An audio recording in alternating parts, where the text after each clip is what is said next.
양천구 시설관리공단 인사 문제가 구의회 구정질문에서 도마 위에 올랐습니다. 정순희 의원은 일부 직원 채용 과정에서 인사 규정을 지키지 않은 것으로 확인됐다고 지적했습니다. 감사에서도 징계 대상으로 올라왔습니다. 양천구 시설관리공단 인사 규정 미비, 내부 규칙 위반. 서울시 코로나19 추가 확진자 수는 줄었지만 감염 경로 미확인 사례는 늘고 있는 것으로 확인됐습니다. 산발적 집단 감염도 계속되고 있습니다. 이런 가운데 지난달 말 코로나19 재확산으로 전면 중단됐던 등교 수업이 21일 제한적으로 남아 재개됐습니다. 후반기 원구성을 놓고 석 달 가까이 파행을 반복하던 은평구의회가 원구성을 마무리 지었습니다.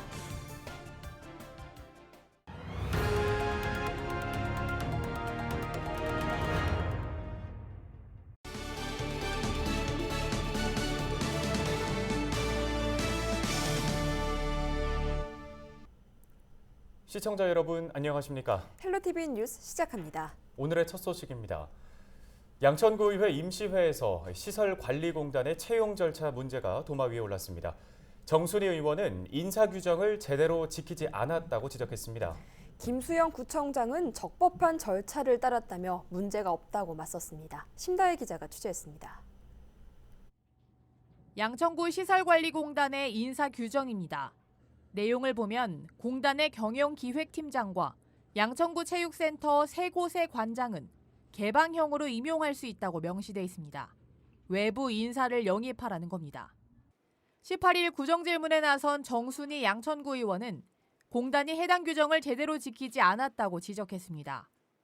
시설관리공단의 경영기획팀장과 양천구민 체육센터의 센터장을 개방형으로 뽑지 않았다며 낙하산 채용 의혹을 제기한 겁니다. 경영기획팀장, 신월 체육센터, 목동 체육센터, 양천 체육센터 정해놨습니다. 정하면 지켜야죠. 그게 원칙과 명분 상식 아닙니까? 양천 체육센터 구청하고 너무너무 가깝습니다. 김수영 양천구청장은 문제가 없다는 입장입니다. 개방형 임용은 권고사항일 뿐 반드시 지켜야 하는 건 아니라며 능력을 중시해 채용했다고 덧붙였습니다. 능력 중심의 인사 운영이 되도록 노력하도록 권고를 하고 있습니다. 개방형 임용을 할 수 있다라고 명시되어 있는 거지 꼭 해야만 하는 것은 아니라고 보여집니다. 이에 정순희 의원은 양천구 시설관리공단의 객관적인 평가 지표가 낮다는 점도 이를 뒷받침한다고 꼬집었습니다. 행정안전부가 지방 공기업을 대상으로 경영 실적을 평가한 지표를 보면 지난 2015년 시설관리공단은 최하위인 마등급을 받았습니다. 감사에서도 징계 대상으로 올라왔습니다. 양천구 시설관리공단 징계 대상, 인사규정 미비, 내부 규칙 위반. 너무나 부끄럽습니다. 하지만 김수영 구청장은 시설관리공단이 지난 2017년에는 최고 등급인 가등급을 받았고 이후에도 2년 동안 나등급을 받았다며 충분히 잘하고 있다고 반박했습니다. 작년에도 나등급이었습니다. 저는 이 평가가 결코 나쁜 평가라고 생각하지 않습니다. 정말 그 시설관리공단의 많은 직원들이 열심히 뛰어서 정말 걸어서 하늘까지 올라갔다. 제가 그렇게 격려를 할 정도로. 정순희 의원은 취재진과의 인터뷰에서 인사위원회 구성에 대한 자료를 공단에 요청했지만 제대로 내놓지 않았다며 의원의 자료 공개 요청 권한이 박탈됐다고 주장했습니다. 인사위원회 외부 인원을 채용하라고 합니다. 인사위원회 명단을 주고 있지 않습니다. 열람하라고 합니다. 공인이기 때문에 충분히 자료를 받아볼 수 있음에도 불구하고 주지 않는 것 자체도 문제입니다. 하지만 시설관리공단 측은 인사위원들의 개인정보를 공개할 수 없다고 설명했습니다. 헬로티비 뉴스 심다혜입니다. 코로나19 관련 소식입니다. 21일 0시 기준 서울시 코로나19 확진자는 23명이 늘어 총 4,995명이 됐습니다. 서울시는 오늘 브리핑을 통해 추가 확진자 중 6명이 집단 감염 관련 사례라고 밝혔는데요. 브리핑 내용 직접 들어보시죠. 신규 확진자 23명은 집단 감염 6명, 확진자 접촉 10명, 경로 확인 중 5명, 해외 접촉 2명입니다.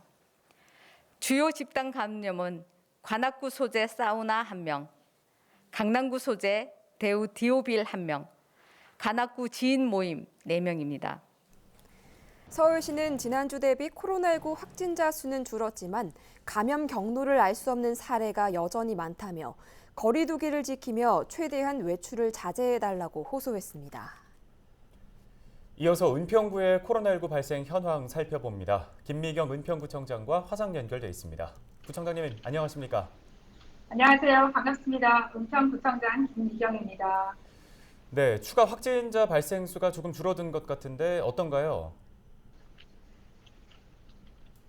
네, 은평구에 지금 현재 9월 21일 0시 기준 현재 은평구의 누적 확진자 수는 총 242명이고요. 이 중에 196명이 퇴원을 하셨고 43명이 현재 치료 중입니다. 또 안타깝게도 사망자가 지금 현재 3분이 계십니다. 최근 확진자 수가 하루 한 명도 없거나 한두 명 내외로 지역 감염 차단을 위한 노력들이 효과를 보고 있다고 생각이 드는데요. 8월 15일 이후에 감염 경로가 불분명한 확진자 비율이 전체의 30%가 넘어서 여전히 긴장하면서 상황을 주시하고 있습니다. 지금 현재 감염 경로가 불분명한 환자 비율이 사회적 거리두기 단계를 정하는 중요한 지표이잖아요. 그래서 경로를 최대한 파악해서 접촉자 관리나 격리 등 전파의 고리를 끊는데 더욱 통력을 지금 현재 기울이고 있다고 말씀드리겠습니다. 네, 감염 경로 미상이 참 문제입니다. 이렇듯 코로나19 상황이 길어지면서 일상생활 모습이 변하고 있습니다. 이에 맞춰서 지자체의 정책에도 변화가 필요할 텐데요. 어떻습니까? 코로나19로 인해서 우리 사회에는 많은 변화가 지금 생겼는데요. 비대면 문화가 확산되고 또 건강과 안전이 무엇보다도 중요한 지금 현재의 가치가 되고 있습니다. 은평구에서도 이런 사회 변화에 발맞춰서 발빠르게 움직이고 있는데요. 여러 가지 다양한 시도를 지금 현재 하고 있습니다.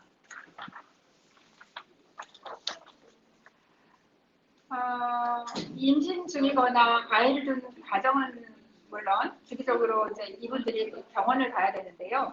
면역력이 약한 아이를 생각하면 요즘처럼 코로나 감염 우려가 있을 때 더욱 대중교통을 이용하기에 걱정이 많으실 텐데요. 그런 불편을 해소해 드리기 위해서 임산부와 12개월 미만 영유아를 둔 가정에서 이용할 수 있도록 아이만 택시를 지난 8월 31일부터 저희가 운영하고 있습니다. 그 큰 유모차를 탑재할 수 있도록 대형 승합 차량으로 운행하고 있는데요. 카시트나 차량용 공기청정기를 구비하고 있고 또 매일 차량 내부를 소독해서 안전과 방역에도 각별히 신경 쓰고 있습니다. 그래서 그런지 운행을 시작한 지 저희가 21여일밖에 안 됐는데요. 신청 앱 가입자가 460여 명에 이르고 있고 또 실제 이용자가 220명이 넘는 등 반응이 정말 지금 현재 뜨겁습니다. 네, 또 이외에도 은평구의 대표적인 코로나 관련 사업들 어떤 것들이 있을까요? 지난번에 이제 말씀드렸듯이 체온계 배부를 통한 체온 1일 1체크 캠페인을 지금 하고 있는데요. 실내에 있는 시간이 길어짐에 따라서 자녀들과 함께 즐길 수 있도록 은평구 홈페이지에서 제공하는 교육놀이 콘텐츠 팡팡 홈놀이터도 은평구의 선제적인 포스트 코로나 사업이라고 말씀드릴 수 있을 것 같습니다. 앞으로도 행정 중심을 포스트 코로나에 맞춰서 국민들께서 불안하거나 불편하지 않도록 최선을 다하겠다는 말씀을 드리고요. 앞으로도 함께 노력을 해야 될 것 같습니다. 네, 선제적으로 포스트 코로나에 대비하고 계신데 또 마스크 착용에 대해서도 중요성을 강조하고 싶으시다고요. 네. 지난 9월 17일 마스크 한 장의 위력에 대해서 많은 언론사에서 다뤄졌는데요. 대구의 동충하초 설명회에서 27명 중에 단 한 명을 제외한 26명 전원이 확진되었다는 내용이 있었습니다. 그 한 명이 마스크를 제대로 착용하신 분이었고요. 덕분에 본인뿐만 아니라 가족 간의 감염을 감염도 막을 수 있었다고 하네요. 그러니까 실내에서나 실외에서 마스크를 제대로 착용하는 것이 얼마나 중요한지 알려주는 대표적인 사례라고 우리가 말씀드릴 수 있을 것 같습니다. 마스크를 바이러스부터 우리를 지켜주는 갑옷이라고 하는데요. 마스크를 착용하는 것도 중요하지만 올바르게 착용하지 않으면 감염병 예방 효과를 볼 수 없습니다. 은평구 페이스북에서도 올바른 마스크 착용법을 안내하고 있습니다. 다시 한번 확인하셔서 정확하게 착용해 주실 것을 부탁드리고 이 마스크 착용이 보통 흐르는 방향으로 착용을 해주시는 게 가장 정확한 방향입니다. 알겠습니다. 지금까지 김미경 은평구청장이었습니다. 오늘 화상 인터뷰 고맙습니다.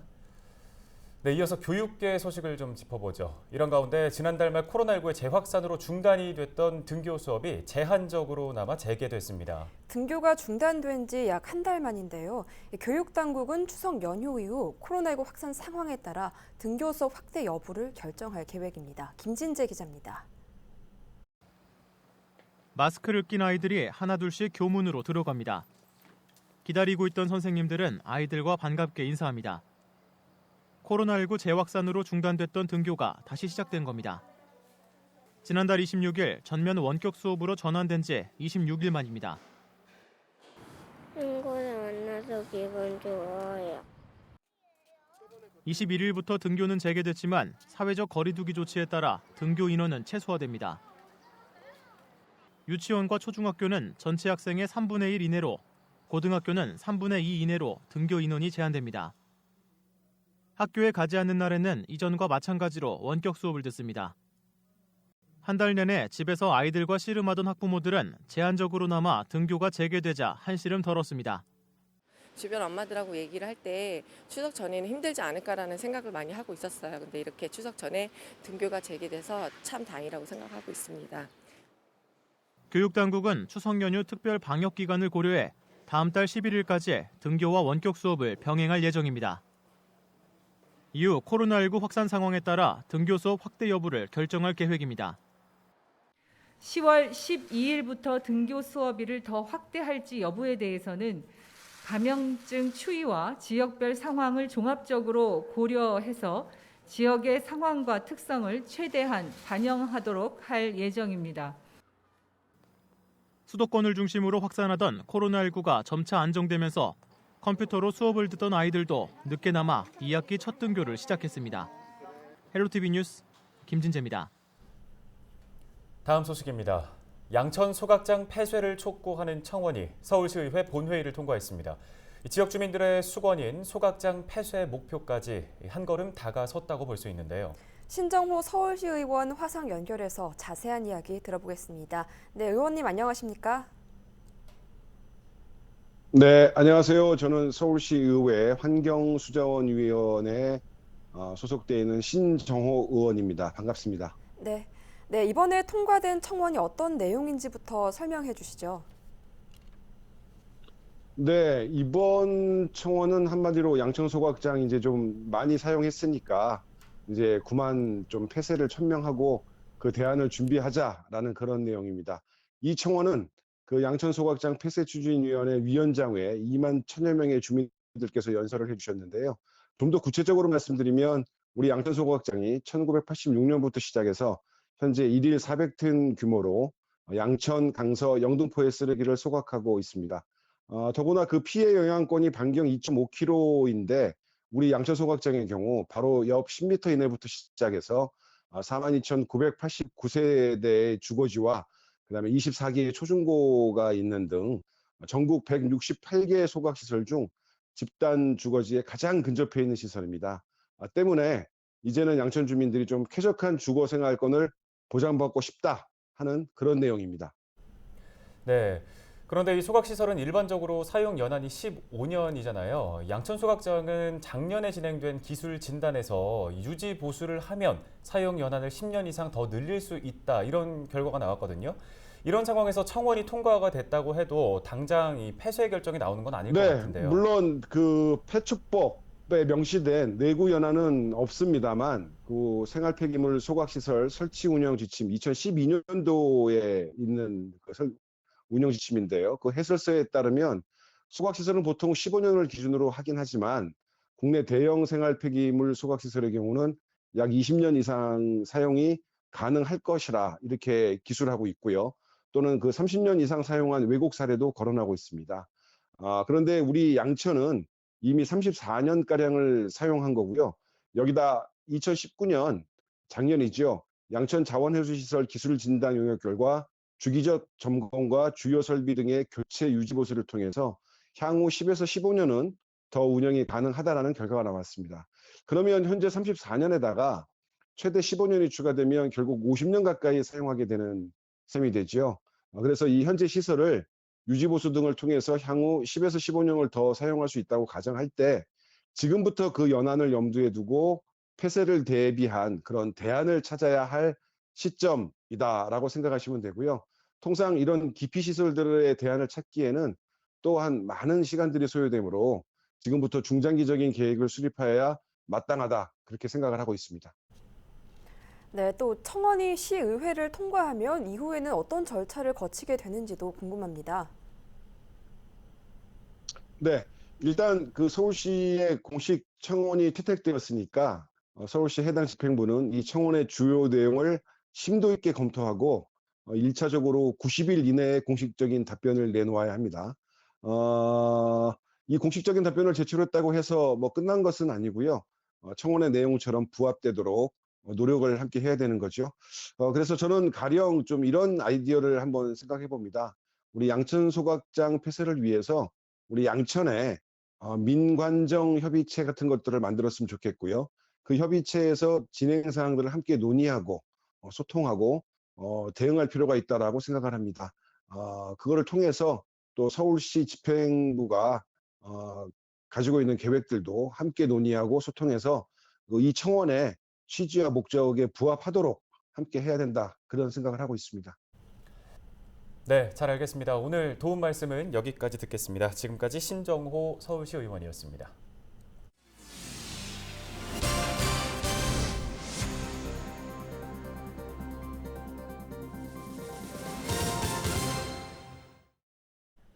후반기 원구성을 놓고 석 달 가까이 파행을 반복하던 은평구 의회가 원구성을 마무리 지었습니다. 은평구 의회는 지난 18일 제277회 임시회 1차 본회의를 열어 운영위원회 구성을 끝으로 원구성을 완료했는데요. 운영위원회 위원장에는 더불어민주당 오덕수 의원이, 부위원장에는 국민의힘 양기열 의원이 선출됐습니다. 은평구 의회는 앞서 의장과 부의장에 박용근 의원과 문규주 의원을, 행정복지위원장에는 권인경 의원, 재무건설위원장에는 정준호 의원을 선출했습니다. 다음은 서울시가 운영하는 상가에서 가게를 운영하는 분들이 반가워할 소식입니다. 서울시가 이번 달부터 12월까지 공공상가 점포의 임대료를 깎아준다고 밝혔습니다. 임대료 감면 대상은 지하도, 지하철 상가 등 서울시 내 공공상가 점포 만여 곳입니다. 서울시는 점포 임대료는 50%를 깎아주고 공용관리비 항목 중 경비 등 인건비 부담분을 4개월간 감면해주기로 했습니다. 양천구가 코로나19로 어려움을 겪고 있는 소상공인들을 돕기 위해 착한 소비 캠페인을 추진합니다. 양천구는 추석 명절을 맞아 착한 소비 캠페인을 벌인다고 밝혔는데요.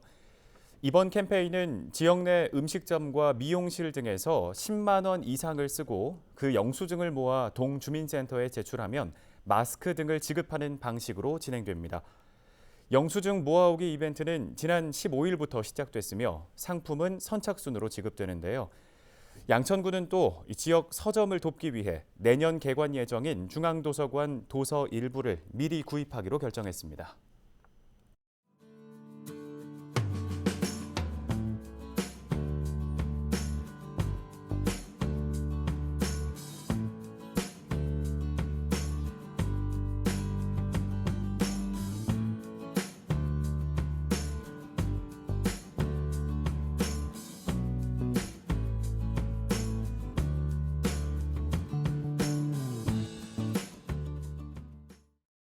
저희가 준비한 소식은 여기까지입니다. 헬로티비 뉴스는 언제나 지역 주민 여러분 곁에 있겠습니다. 함께해 주신 여러분 고맙습니다.